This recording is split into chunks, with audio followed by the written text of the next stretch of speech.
Jesus has come into Jerusalem, and he's now in the temple. And so the legitimate religious authorities are asking for his credentials. They're publicly challenging Jesus' honor. The dialogue between the Father and his sons takes place in a public space. The son who said yes to his father, even though he did not go to work in the vineyard, was honorable and respectful. He said what the Father wanted to hear. That he never went to work in the vineyard is beside the point, which in the Middle East is always about honor. But Jesus did not ask which son behaved honorably. Instead, he asked, which of the two did the will of the Father? Jesus, as we heard in the text from Philippians, is obedient to the Father, even to accepting death on a cross. So Jesus' own life proves his authority. Michael Himes, a priest who teaches at Boston College, in his book, Doing the Truth in Love, makes a distinction between what we say and what we do. Orthodoxy is believing or saying the right words. Orthopraxis is doing the right thing. Father Himes said that it's the doing that shapes our identity, not the believing. First, you do the truth, and then you come to understand it. Ultimately, orthopraxis always precedes orthodoxy. Before our tradition was called Christianity, it was simply referred to in the Acts of the Apostles as the way. First of all, it is a way of life. One has to do the doctrine before one can understand the doctrine. One does not know and then do. After all, if you had to understand the doctrine and mystery of the Eucharist correctly before you celebrated and participated in it, which one of us would ever have received their first communion? Long before we were taught religion lessons, we were taught to pray. And that's as it should be. Practice precedes doctrine. In the Gospel of Luke, there's also a story about a father with two sons. Jesus tells that story after the Pharisees complained that he welcomes sinners and he eats with them. The younger son takes his inheritance, goes off to a distant land and squanders it all on dissolute living.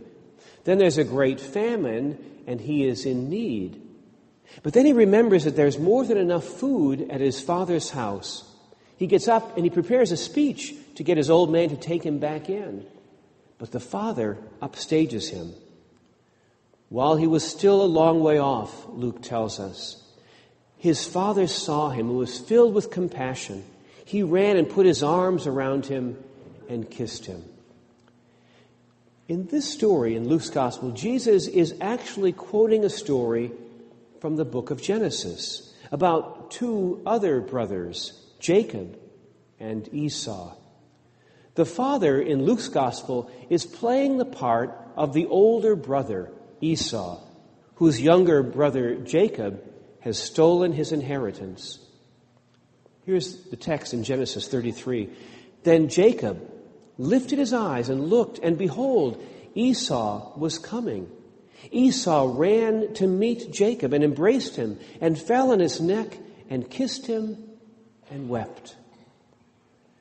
So Jesus is showing the older brothers, that is, the Pharisees, what love looks like.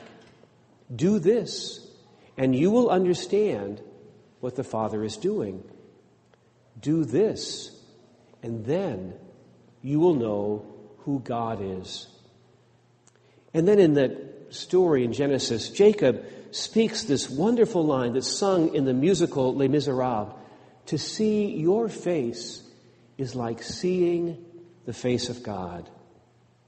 As we heard in today's reading from Philippians, Jesus, being in the form of God, did not count equality with God something to be grasped, But he emptied himself, taking the form of a slave, becoming as human beings are, and being in every way like a human being. So Jesus, then, is God in human terms. So if you want to know what we mean by the word God, look at Jesus of Nazareth. One of the primary ways we speak about Jesus being present is in the Eucharist.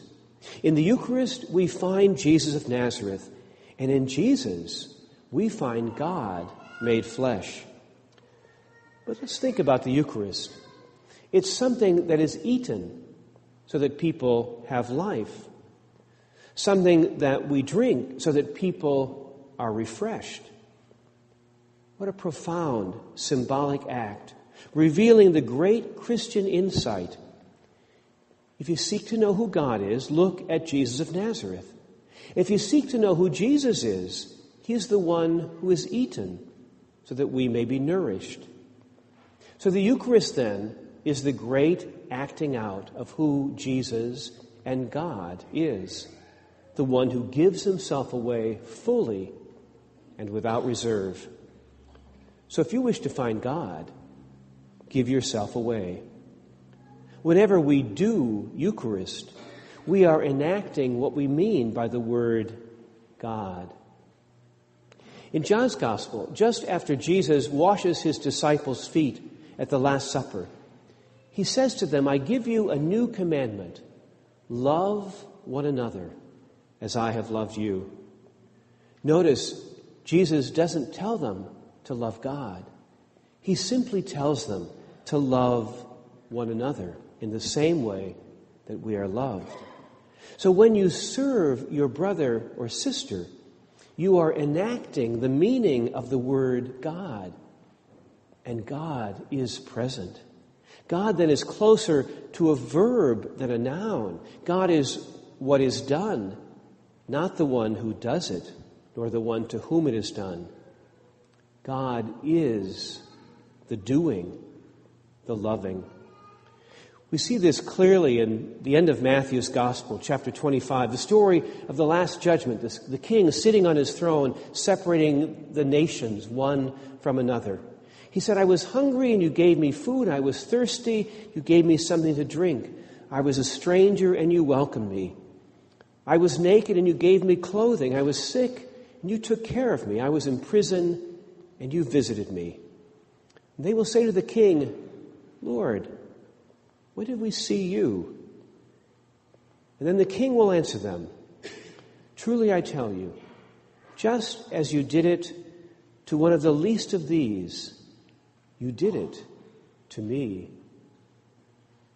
Let the same mind be in you that was in Christ Jesus. It's the doing that makes all the difference in the world.